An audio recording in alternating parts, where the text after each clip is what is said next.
Hello, good evening सगळ्यांना. आम्ही कॅनडामध्ये कसे आलो, कधी आलो, आमचा इंडिया टू कॅनडा हा प्रवास कसा होता, तुम्ही कॅनडामध्ये सेट झालात का, पुष्कर ब्लॉगमध्ये का दिसत नाही, असे अनेकसे प्रश्न तुम्ही मला कमेंट्समध्ये विचारलेले आहेत. आणि त्या सगळ्या प्रश्नांची आज मी तुम्हाला उत्तर देणार आहे. सो ब्लॉग शेवटपर्यंत नक्की बघा. चला लगेचच सुरुवात करूया. पहिलाच प्रश्न आहे की आम्ही कॅनडामध्ये कसे आलो किंवा तुम्ही स्वतःहून आलात किंवा कुठल्या पद्धतीने तुम्ही कॅनडात आला, हा बऱ्याच जणांना प्रश्न पडलाय. तर पुष्करची इंटरनल कंपनी ट्रान्सफर झालेली आहे ऑन साईट असाइनमेंटसाठी. त्यामुळे पुष्करच्या ऑफिस थ्रू आम्ही कॅनडामध्ये आलेलो आहोत.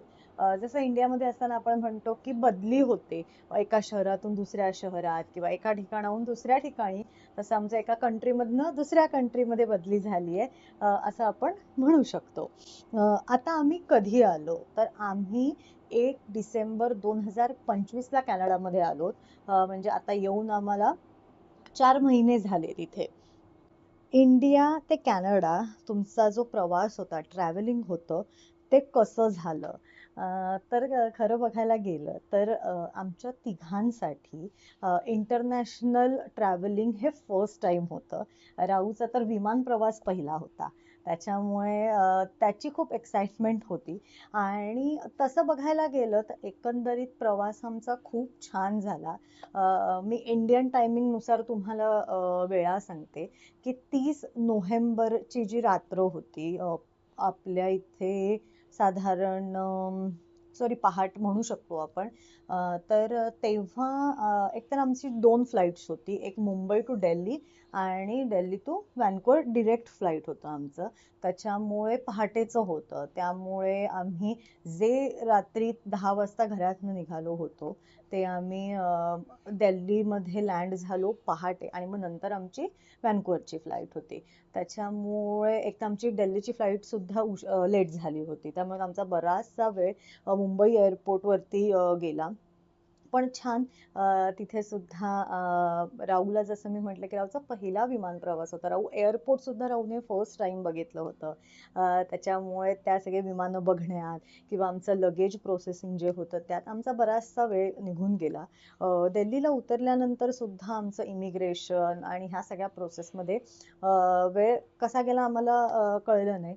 पण नंतरची जी आमची व्हॅन्कुव्हरची डायरेक्ट 17 तासाची फ्लाईट होती, त्यात अर्धा अधिक वेळ तर आमचा झोपेतच गेला. कारण मी जसं म्हटलं की 30 तारखेच्या सकाळी म्हणजे 30 नोव्हेंबरला आम्ही इंडियामध्ये जे उठलो होतो, तो अख्खा दिवस रात्र आणि दुसऱ्या दिवशी फ्लाईट, असं आम्ही पूर्ण जागे होतो. बाकी या सगळ्या घाई गडबडीत इतके दमलो होतो की अर्धा अधिक वेळ तर आमचा झोपेत गेला. त्याच्यानंतर आपल्याला फ्लाईटमध्ये गाणी ऐकायला, मूवीज बघायला स्क्रीन असते, त्याच्यामुळे बऱ्यापैकी वेळ त्यात निघून गेला.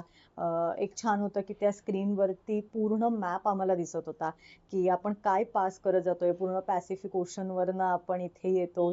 ते बघण्याची एक क्युरिओसिटी आम्हाला खूप होती, त्याच्यामुळे त्याच्यात अर्धा वेळ निघून गेला. आणि ह्या सगळ्या प्रोसेसमध्ये आम्ही फूड प्रचंड एन्जॉय केलं. आमच्या दोन्ही फ्लाईटमध्ये जे फूड होतं, लंच असू दे, ब्रेकफास्ट असू दे, मधलं काही स्नॅक्स असू दे, सगळं अप्रतिम होतं. त्याच्यामुळे असं बघायला गेलं तर एकंदरीत जो प्रवास होता तो अगदी शांत, छान, असं काही त्यात आम्हाला घाई गडबड किंवा एकदम दगदग होते असं काही जाणवलं नाही. आणि कॅनडात सुद्धा लँड झाल्यानंतर एक गोष्ट खूप आमची छान झाली होती की हॉटेल आमचं आधीच बुक होतं. म्हणजे ऑफिस थ्रू आमचं जे पहिले 7 दिवसाचं इनिशियल राहणं आहे, त्याचं हॉटेल बुकिंग ऑलरेडी झालं असल्यामुळे जेव्हा आम्ही कॅनडामध्ये लँड झालो व्हॅन्कुव्हर एअरपोर्टला, तेव्हा डिरेक्टली आम्ही टॅक्सीने हॉटेलवरती गेलो होतो. त्याच्यामुळे इथे येऊन सुद्धा, कारण अगदीच नवीन कंट्री होती, काही आपल्याला माहित नसतं त्या कंट्रीमध्ये, त्याच्यामुळे एअरपोर्टला उतरल्यानंतर आपण जायचं कुठे असाही एक काही प्रश्न आला नाही. त्याच्यामुळे सगळा प्रवास तो एकंदरीत मस्त झालेला. त्यानंतर तुम्ही कॅनडात ऍडजस्ट झालात का, हा प्रश्न खरं तर आता 4 महिने झालेत. आणि हो, आता आम्ही हळूहळू इथे ऍडजस्ट झालोय, हळूहळू रुळतोय. पहिला जो महिना होता तो थोडासा आम्हाला डिफिकल्ट गेला, आणि अगदी सगळ्या बाबतीत, म्हणजे वेदर असू दे, फूड असू दे, ट्रॅव्हलिंग असू दे, जागा नवीन होती आम्हाला, किंवा कुठे काय मिळतं इथपासून तयारी होती. त्याच्यामुळे तो जो एक फेज होती पहिल्या मंथची ती थोडीशी आम्हाला जड गेली. पण हल्ली टेक्नॉलॉजी इतकी वास्ट झालेली आहे की आपल्याला पटकन गुगल केलं तर आपल्याला सगळ्या गोष्टींची माहिती मिळते. त्याच्यामुळे तेही जड गेलं नाही. आणि थोडंसं एक आपल्याला असं मनात असतं की आपल्याला ही जागा एक्सप्लोअर करायची आहे किंवा इथे काय आता नवीन आहे हे सगळं आपल्याला बघायचंय. त्याच्यामुळे ना इंडियामध्ये असतानाच आम्ही थोडं थोडं तिथे काय मिळतं म्हणजे कुठलं ग्रोसरी स्टोअर आहे जिथे आपल्याला सगळं काही मिळू शकतं साधारण, किंवा आपल्याला वेदरनुसार आपल्याला बाहेर कसे कपडे घालून जायचे, किंवा साधारण हा सगळा थोडासा अभ्यास इंडियामध्ये असतानाच आम्ही केला होता. त्याच्यामुळे तेही इतकं जड गेलं नाही, पण ऍडजस्ट व्हायला नक्कीच मी म्हणेन की आम्हाला एखाद महिना लागला. राहूच्या दृष्टीने सुद्धा तसं बघायला गेलं तर राहू पण हळूहळू सेट झाला. एक तर त्याला पूर्ण एकदम ड्रास्टिक चेंज होता की आपण एका कंट्रीमधून दुसऱ्या कंट्रीत आलेलो आहोत. थोडंसं आपण मोठे असल्यामुळे वयाने, मी आणि पुष्कर, आपण पटकन ऍडजस्ट करतो एखाद्या गोष्टी बरोबर. पण लहान मुलांना थोडंसं गोष्टी सांगाव्या लागतात, समजवाव्या लागतात.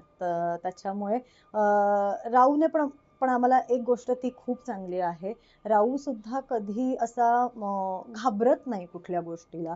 राऊ पण एकदम म्हणजे फ्री असतो, किंवा त्याला जर आपण काही सांगितलं तर राऊ ते अडॅप्ट खूप पटकन करतो. त्याच्यामुळे ती एक गोष्ट खूप छान झाली. पण तरी म्हणजे आता मला तेच म्हणायचंय की नवीन कंट्री होती, पण आम्ही तो जो महिना होता ना त्यात पण आम्ही भरपूर एन्जॉयमेंट केली. कारण आल्या आल्या पहिलंच झालं ते म्हणजे 25 डिसेंबरला पुष्करचा असतो वाढदिवस. त्याच्यामुळे तो इथे होता, आम्हाला तीही एक्साइटमेंट होती आहे, सो तो आपण कसा सेलिब्रेट करूया. मग अगेन केक कुठे मिळेल, किंवा साधारण असं छोटंसं गिफ्ट काय घेता येईल. मग मी आणि राऊ तिथे गेलो होतो. मग आम्ही रात्री सेलिब्रेशन केलं होतं. मग तेव्हा क्रिसमस पिरियड होता. सो इथे क्रिसमसमध्ये खूप अप्रतिम लाइटिंग करतात. तर आमच्या इथे जवळच एक लेक आहे, तिथे आम्ही गेलो होतो फिरायला. मस्त क्रिसमस लाइटिंग केलं होतं. किंवा एक असं विलेज आहे जिथे कॅनडामधली ओल्ड विलेज कशी असते, हे त्यांनी सगळं सजावट केली होती. असे बरेचसे पार्ट पण आम्ही तिथे जाऊन बघून आलो.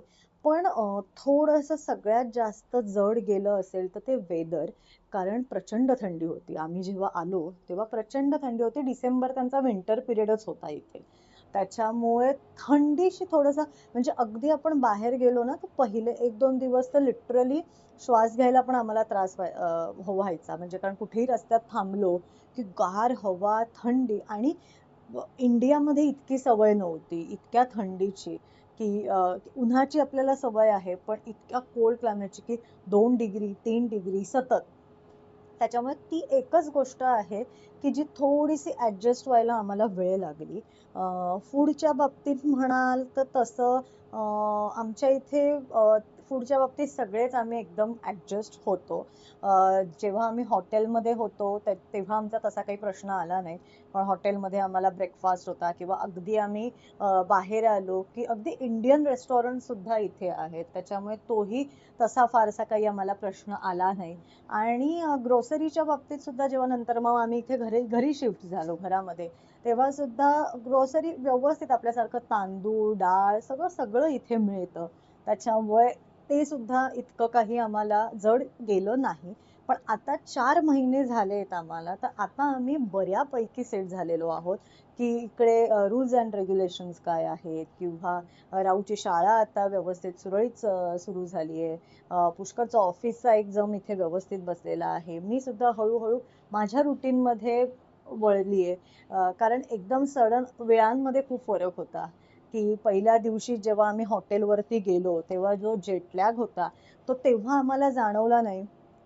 पण पुढचे जे 2-3 दिवस होते त्यात मात्र म्हणजे आम्हाला इथे दुपारी 4-4:30 वाजले की झोपच यायला लागायची. कारण पूर्ण इंडियन टायमिंगची सवय होती. त्यानंतर एक वेगळा बदल जाणवला तो म्हणजे जेव्हा इथे विंटर सीझन असतो तेव्हा सूर्य खूप लवकर मावळतो. म्हणजे संध्याकाळचे 4 वाजता मी घट्ट काळोख असतो इथे आणि ज्याची आपल्याला अजिबातच सवय नाहीये इंडियामध्ये. तो एक बदल जाणवला किंवा सगळं शांत होऊन जातं इथे आणि आपल्याला खूप धावपळीची सवय आहे. त्याच्यामुळे ती एक गोष्ट आम्हाला फार प्रकर्षाने जाणवली. बट त्यातून सुद्धा आम्ही आत्ता 4 महिन्यांनी छान मस्त सेट झालो. त्यानंतर पुष्कर का दिसत नाही किंवा तो पुष्करला का दाखवत नाही हा प्रश्न मला बऱ्याच जणांनी विचारलेला आहे.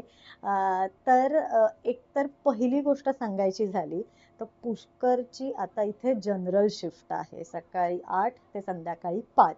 इंडियामध्ये असताना असं व्हायचं की एक तर त्याची आफ्टरनून शिफ्ट होती और नाईट शिफ्ट होती, त्याच्यामुळे पुष्करला बराचसा वेळ असायचा आणि मग त्यामुळे तो मला हेल्प करू शकायचा. ब्लॉग शूट असू दे किंवा काही ब्लॉगच्या रिलेटेड काही असेल तर तो मला मदत करू शकायचा.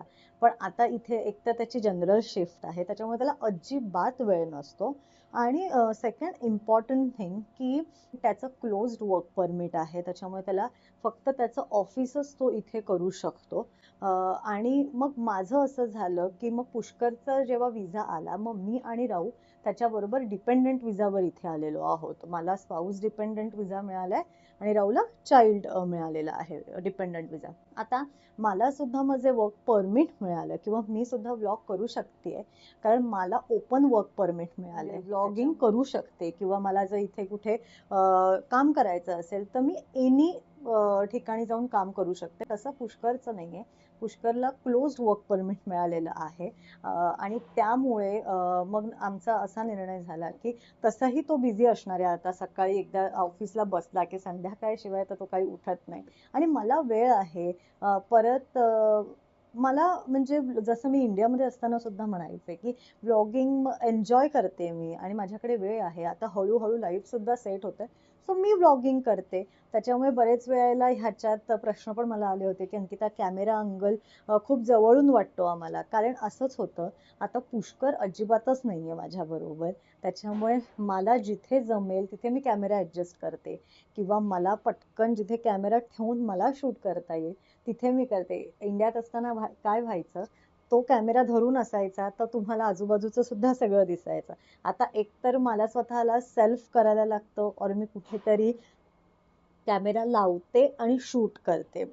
अजून एक गोष्ट झाली ते म्हणजे अजून आमच्याकडे ट्रायपॉड नाहीये इथे घेतलेला किंवा इंडियातनं सुद्धा आम्ही तो ट्रायपॉड आणला नाहीये. मग मी साधारण अँगल वरती एखादा डब्बा ठेव, एखादं टेबल ठेव, असं काहीतरी ऍडजस्ट करून आणि मग ते व्लॉग मी आता सध्या शूट करते. त्याच्यामुळे ह्या माध्यमातून मी एक गोष्ट तुम्हाला सांगू इच्छिते की पुष्कर तसा आता ब्लॉग मध्ये तुम्हाला फारसा दिसणार नाही. अजून बरेचसे प्रश्न आहेत पण त्यासाठी आपण भेटूया पुढच्या ब्लॉग मध्ये. Bye bye.